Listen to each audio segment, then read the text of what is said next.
Beleza, galera? Já estamos de volta aqui para fazer esta viagem, ou na verdade para continuar esta viagem de Belém ao mundo, do mundo a Belém. Agora na nossa segunda aula, né? A gente vai aprofundar algumas questões que nós já conversamos lá na primeira aula, no contexto da globalização, dando continuidade às nossas habilidades, certo? Lembra que a gente vai desenvolvendo isso aqui. Nosso objetivo é desenvolver essas habilidades, ou na verdade, começar um processo de desenvolvimento dessas habilidades, certo?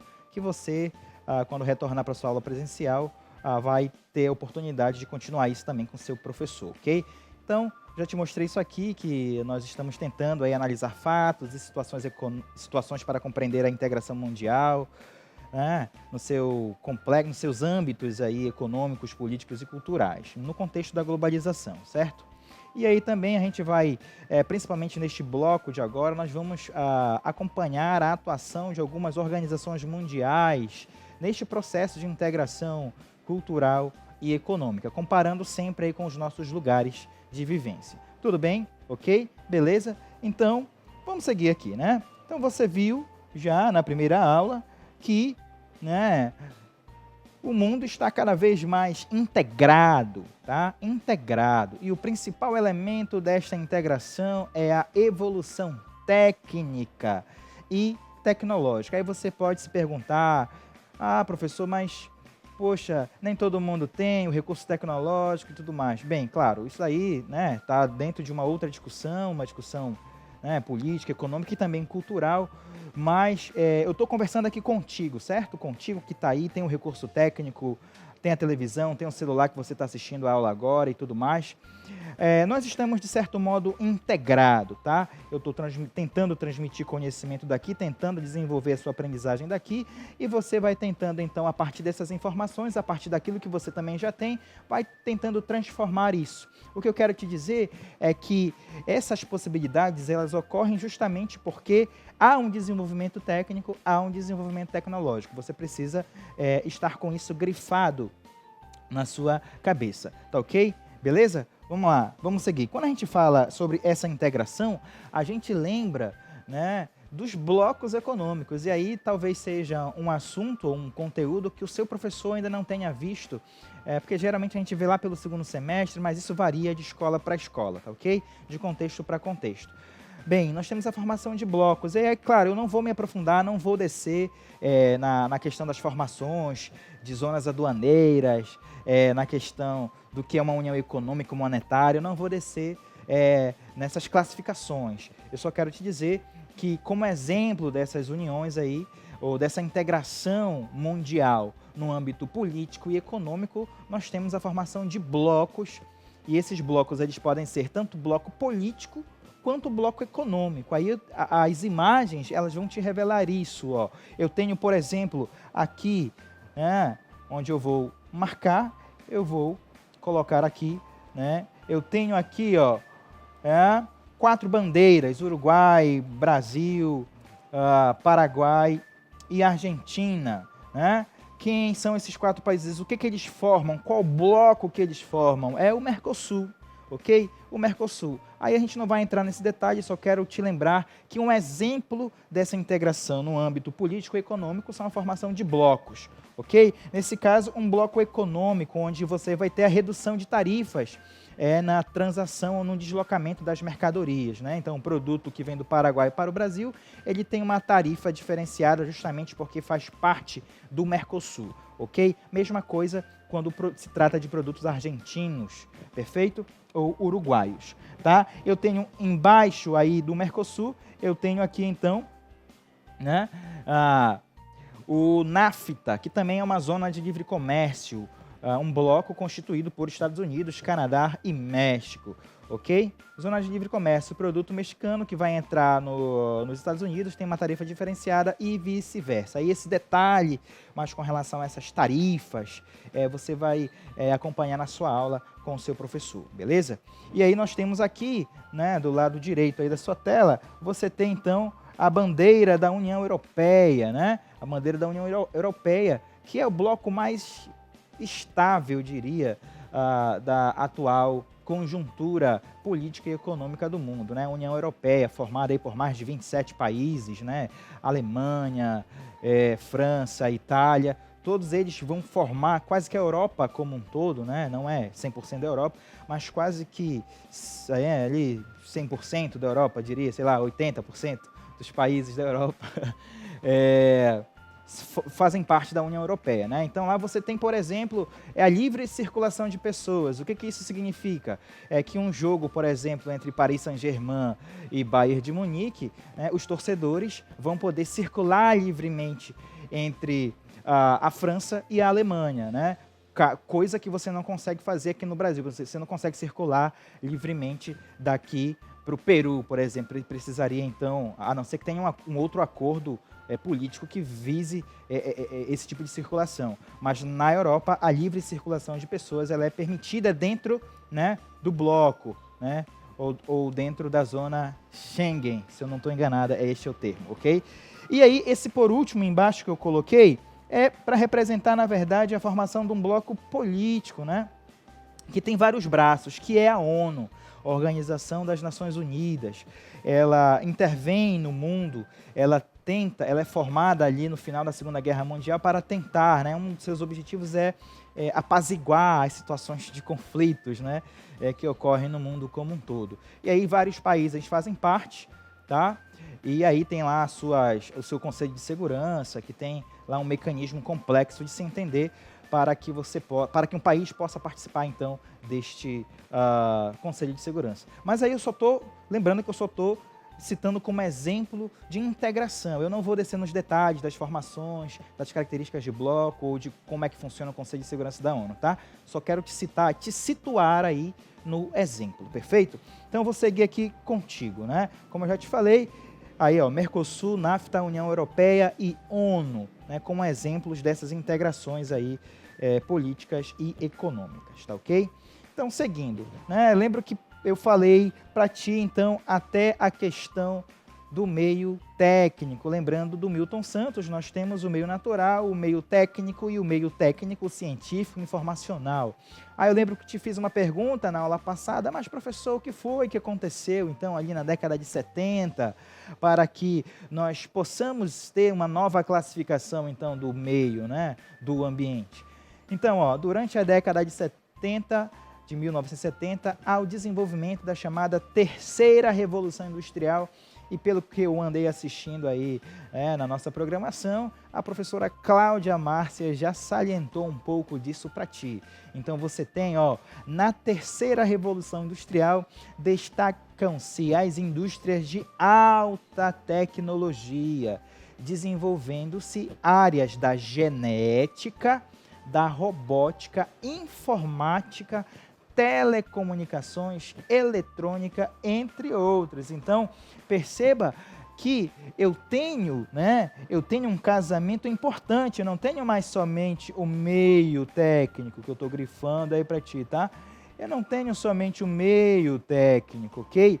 Eu tenho agora um casamento entre técnica, ciência, tá? Olha a importância da ciência, principalmente para o contexto atual que nós estamos vivendo, né? E informacional. Meu amigo, isso aqui é muito bacana, porque o que nós estamos tratando aqui, o que nós estamos trocando ou tentando trocar aqui nessa nossa conversa, são informações. Eu, professor, tenho um acúmulo de informações, né? Estou tentando, a partir da técnica e da tecnologia, te transmitir essas informações. E aí você, a partir do seu conteúdo informativo que você já tem no seu cérebro, você vai filtrar essas informações. Olha que legal, porque não é 100%. A gente fala daqui, você recebe daí, mas você não recebe 100%, porque também você tem os seus aspectos culturais, né? Os seus aspectos psicológicos, a sua psique vai fazer esses filtros e vai compreender melhor aquilo que você teve o favorecimento para poder, então, aprender, né? Entender, compreender. Bem, então eu te mando daqui uma informação, você recebe essa informação e aí no seu cérebro você está processando outras informações. E aí, quando você for olhar para o ambiente, essas informações elas vão se traduzir, né, nas suas percepções e nas suas ações que você tem aí para com o ambiente, né? Mas a informação ela não é somente esse transferir conteúdos, não, né? Graças à técnica, à tecnologia, graças à ciência, por exemplo, eu posso hoje em dia pagar uma conta sem sair de casa, né? Graças ao desenvolvimento técnico e tecnológico. Eu posso, então, transmitir essa aula aqui. Na verdade, quem puder acessar o YouTube lá do Japão vai poder assistir essa aula, né? Por quê? Porque nós temos aqui um complexo de ciência e de informação, né? Que precisam caminhar juntos justamente para promover atenção. Por que ciência e informação precisam, e técnica, né? Por que técnica, ciência e informação precisam caminhar juntos? Justamente para promover o desenvolvimento da sociedade.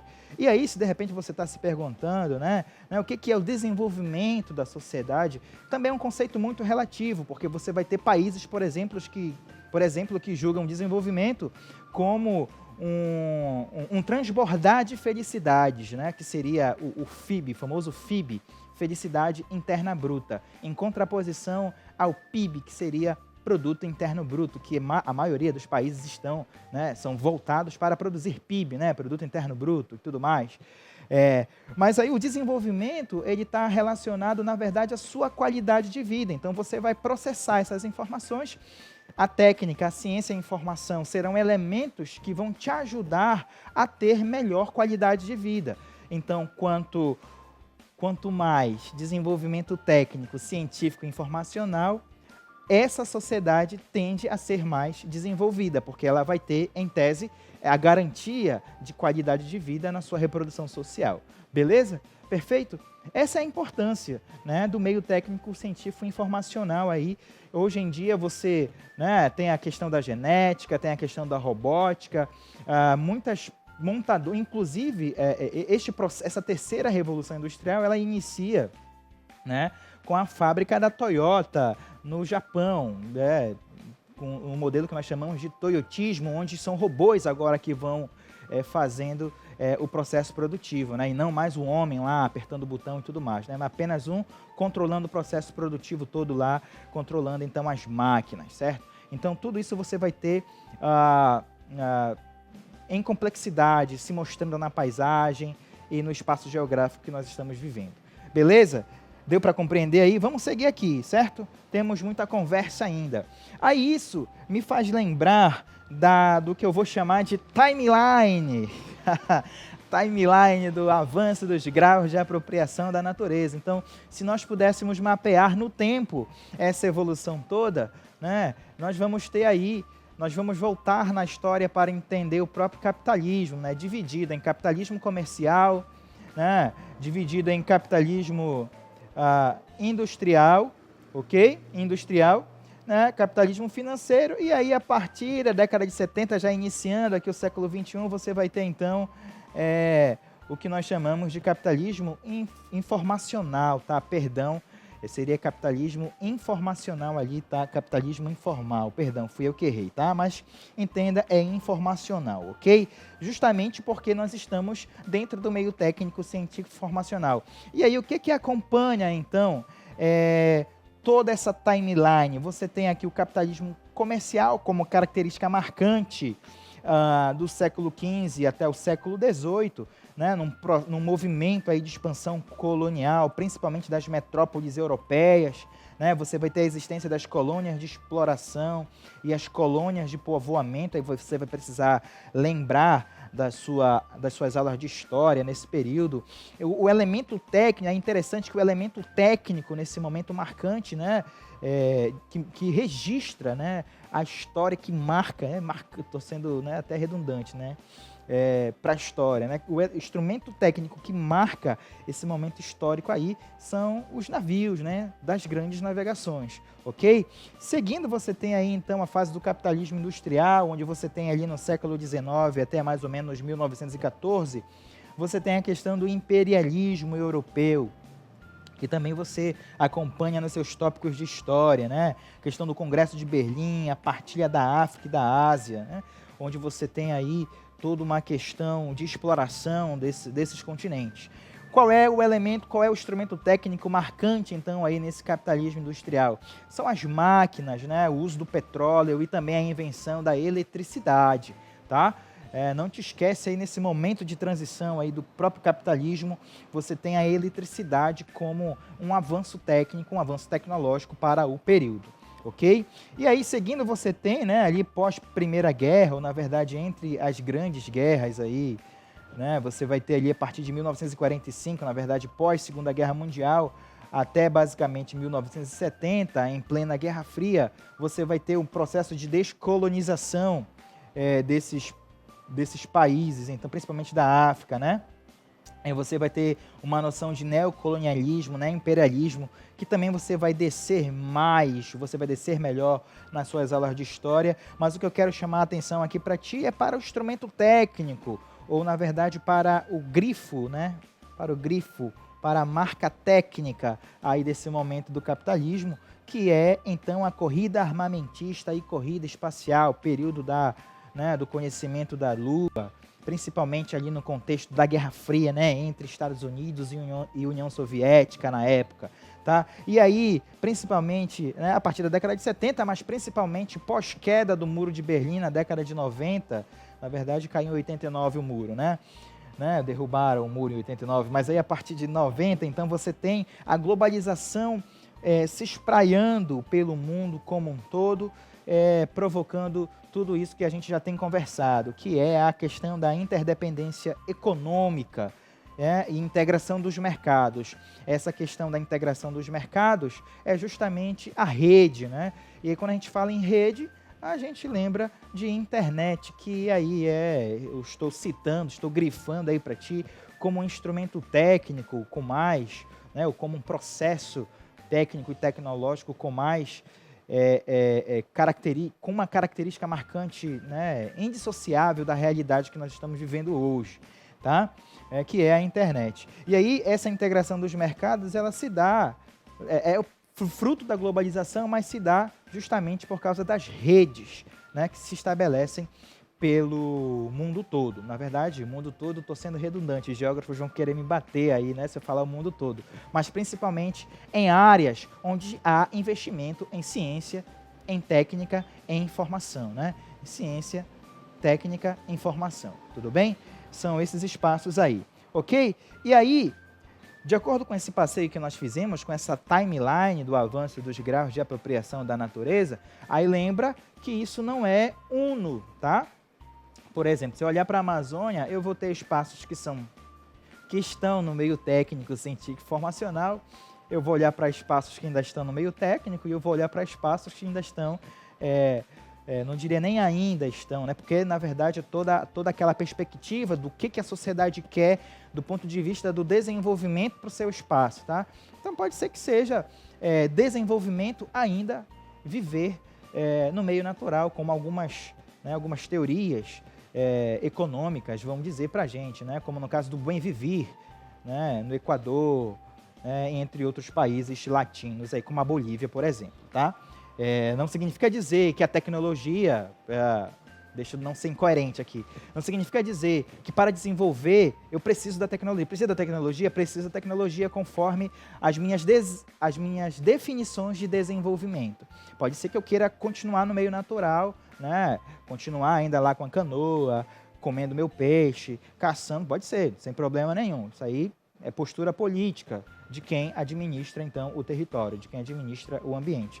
Mas eu estou te dizendo que as definições de desenvolvimento, tá, do ponto de vista do avanço da globalização, da técnica e da tecnologia, ela depende de investimento, sim, em ciência, tecnologia e informação.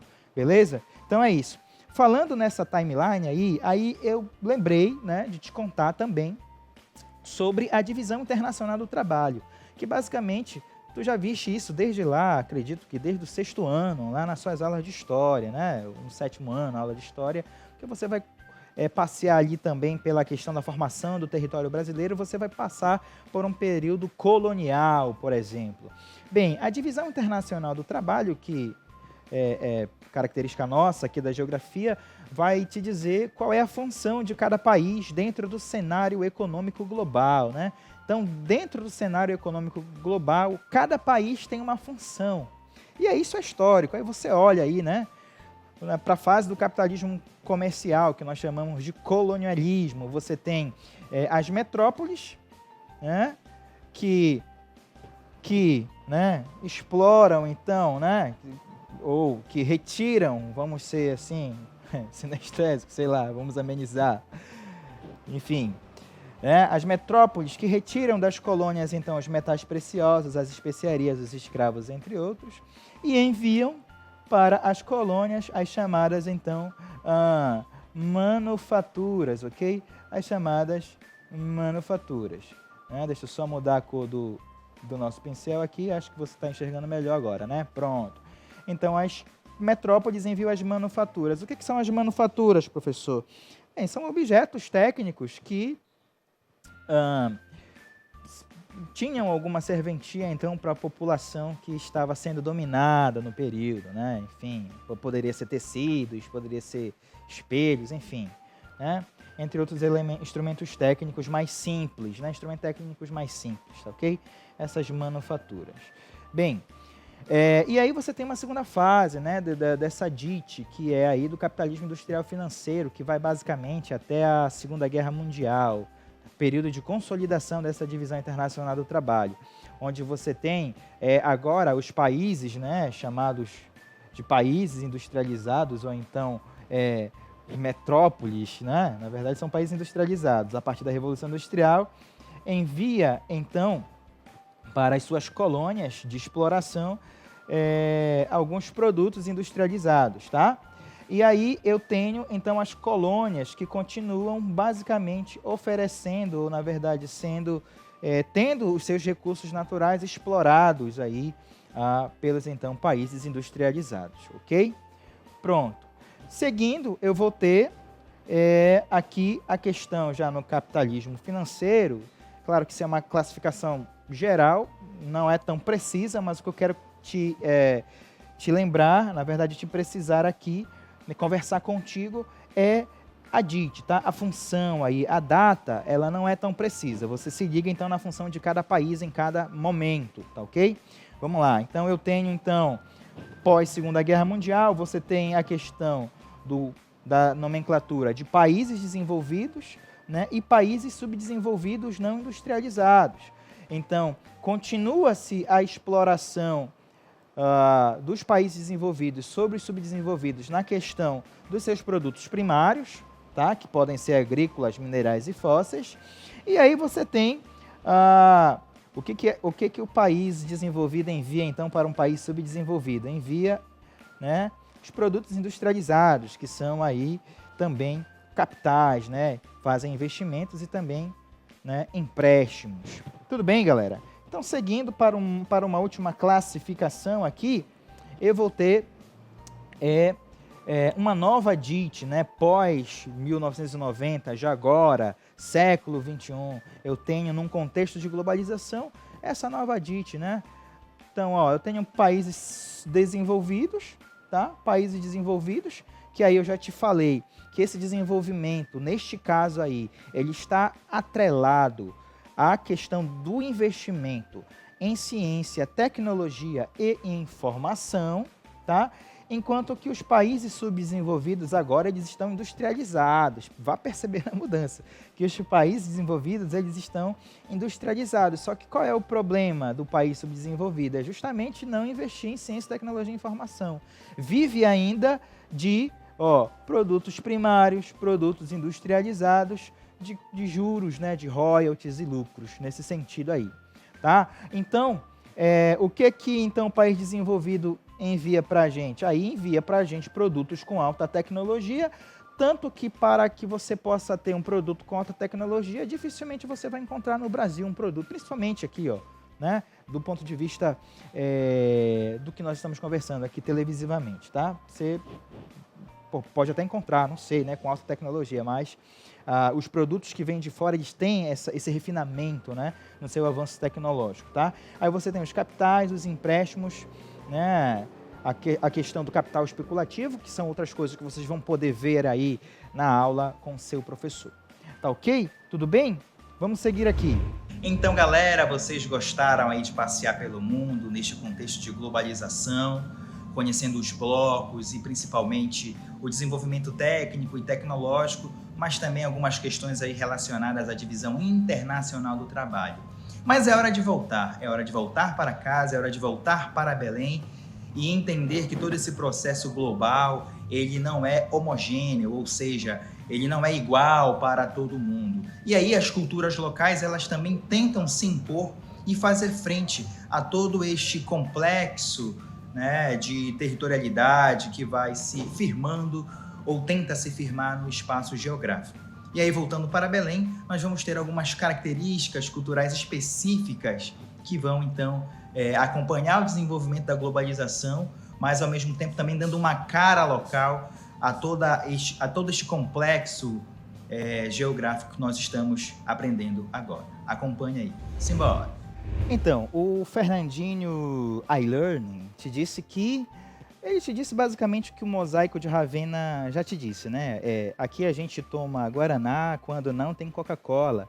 Chega das coisas da terra, que o que é bom vem lá de fora. Deformados até a alma, sem cultura e opinião, o nortista só queria fazer parte da nação. Falando nisso, adivinha do que eu lembrei?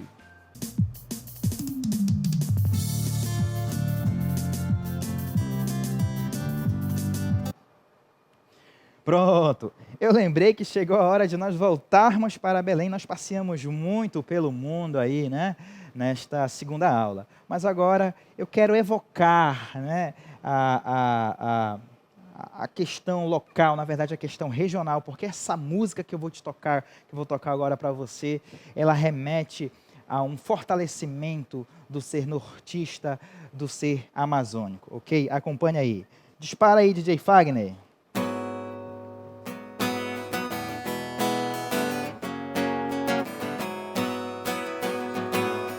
Eu sou brasileiro, brasileiro da Amazônia, brasileiro sonhador. Sou brasileiro do Pará, tenho tempero de Belém, eu tenho cheiro, sou norte com muito amor. Eu sou brasileiro, brasileiro da Amazônia, brasileiro sonhador. Sou brasileiro do Pará, tenho tempero de Belém, eu tenho cheiro, sou norte com muito amor. Brasileiro, batuqueiro, marabaixo, macapá. Sou garantido, caprichoso, boi bumbá. Sou Rio Branco, Porto Velho, Boa Vista, Pororoca, Carimbó, Marajoara, eu sou nortista. Meu coração bate palmas pro Tocantins, de repente eu troco passo e já estou no Maranhão, dançando reggae boi em São Luís, a ilha do amor, dançando reggae boi em São Luís, a ilha do amor. Xalala, Lamazon, Lamazon, Lamazon, xalala, Lamazon, Lamazon, Lamazon, xalala, Lamazon, Lamazon, Lamazon, xalala, Lamazon, Lamazon, Lamazon, perere, perere, perere, perere, perere, perere, perere, perere, perere, perere, perere, perere. Eita, era pra gente ter aula só com brega, meu amigo. Seria muito bacana. Mas enfim, galera, espero que vocês tenham gostado. E aí, numa próxima oportunidade, a gente se encontra novamente. Valeu!